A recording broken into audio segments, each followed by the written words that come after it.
আপনি যখনই রসুলের প্রতি ঈমান আনবেন তো আপনাকে চারটা বস্তুর উপরে ঈমান আনতে হবে।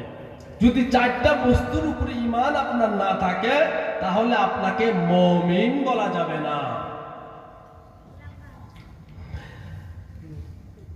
এক নম্বর, অন্তর দিয়ে এই কথা বিশ্বাস করতে হবে প্রথম নবী হযরত আদম আলাইহিস সালাম থেকে নিয়ে শেষ নবী মুহাম্মদ রাসূলুল্লাহ সাল্লাল্লাহু আলাইহি ওয়াসাল্লাম পর্যন্ত যত নবী রাসূলের উম্মত এসেছিলেন, আল্লাহ তাআলা প্রত্যেকটা উম্মতের কাছে আল্লাহ তাআলা নবী রাসূল পাঠিয়েছেন। প্রত্যেকটা উম্মতের কাছে আল্লাহ তাআলা তাদের মধ্য থেকে একজনকে নবী বানিয়ে পৃথিবীতে পাঠিয়ে দিয়েছেন। আর তাদের কাজ হলো তারা দুনিয়াতে এসে তাদেরকে দুটা জিনিসের দাওয়াত দেয়। এক নম্বর দাওয়াত হলো তারা আল্লাহ রাব্বুল আলামিনের ইবাদত বন্দি করার জন্য তা মানুষকে দাওয়াত দেয়। আর একটা হলো আল্লাহ তাআলা বাদ দিয়ে আল্লাহ তাআলা ছাড়া অন্য সমস্ত বস্তুর ইবাদতের জন্য মানুষদেরকে দাওয়াত দেয়। আল্লাহ তাআলা কোরআন কারীমের ভিতরে বলেছেন, ওয়ালাকাদ বাআসনা ফি কুল্লি উম্মাতির রাসূলান আনি ইবুদুল্লাহা ওয়াজতানিবুত তাগুত। আমার আল্লাহ তাআলা বলেছেন, প্রত্যেক জাতির কাছে প্রত্যেক কওমের কাছে আমি রাসূল পাঠিয়েছি। আর তারা দুনিয়াতে গিয়ে দুইটা জিনিসের দাওয়াত দিয়েছে। এক নম্বর দাওয়াত দিয়েছে একমাত্র আল্লাহর ইবাদত বন্দি করতে হবে। আরেকটা মানুষদেরকে দাওয়াত দিয়েছে যে আল্লাহ ছাড়া কারো ইবাদত বন্দি করা যাবে না। চিল্লায়ে বলেন সুবহানাল্লাহ। সুবহানাল্লাহ। এই বিশ্বাস করতে হবে যে হযরত আদম আলাইহিস সালাম থেকে নিয়ে মুহাম্মদ সাল্লাল্লাহু আলাইহি ওয়াসাল্লাম পর্যন্ত যত নবী রাসূল পৃথিবীতে এসেছেন সমস্ত নবীর একটাই দায়িত্ব ছিল, সেটা হলো মানুষকে দাওয়াত দেওয়া। সমস্ত রাসূলগণই মানুষদেরকে দাওয়াত দিতেন।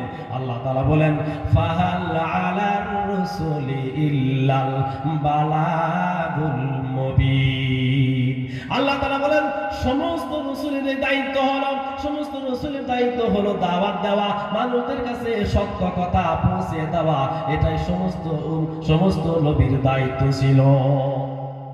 আর আপনাকে এই কথাও বিশ্বাস করতে হবে যে হযরত আদম আলাইহিস সালাম থেকে নিয়ে পর যত নবী রাসূল পৃথিবীতে এসেছেন, মুহাম্মদ সাল্লাল্লাহু আলাইহি ওয়াসাল্লাম পর্যন্ত যত নবী রাসূল পৃথিবীতে এসেছেন সমস্ত নবী রাসূলের দাওয়াত দেওয়ার মূল বিষয় সেটা একটাই ছিল, একটাই মূল উদ্দেশ্য ছিল।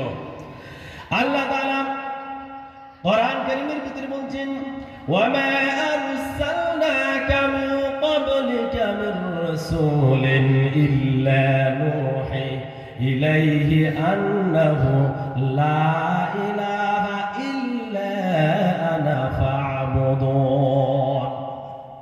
আল্লাহ তাআলা বলেন, হে নবী, হে মুহাম্মদ সাল্লাল্লাহু আলাইহি সাল্লাম, আপনার পূর্বে আমি যত নবী রাসূল পৃথিবীতে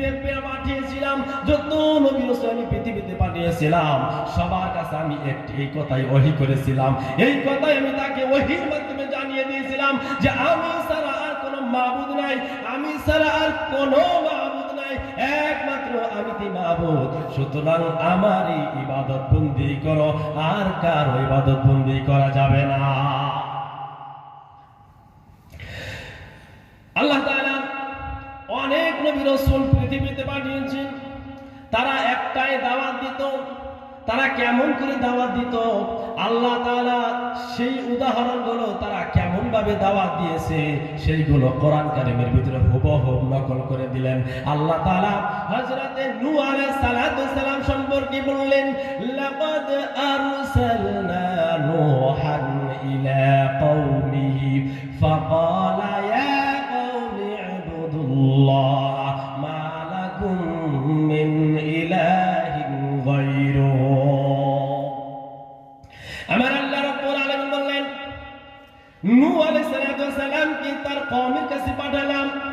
হযরত নূহ আলাইহিস সালাম তার কওমকে বললেন, হে আমার সম্প্রদায়, হে আমার জাতি, হে আমার কওম, তোমরা একমাত্র আল্লাহর ইবাদত বন্দি করবে, আল্লাহর ইবাদত বন্দি করবে, যিনি ছাড়া তোমার কোনো ইলাহ নাই, যিনি ছাড়া তোমার কোনো রিজিক দাতা নাই, আইন দাতা নাই। আল্লাহ তাআলা এমন ভাবে হযরত হুদ আলাইহিস সালাম সম্পর্কে কোরআনে বলে দিলেন। আল্লাহ তাআলা বলেন, ওয়া ইলা আদিন আখাহুম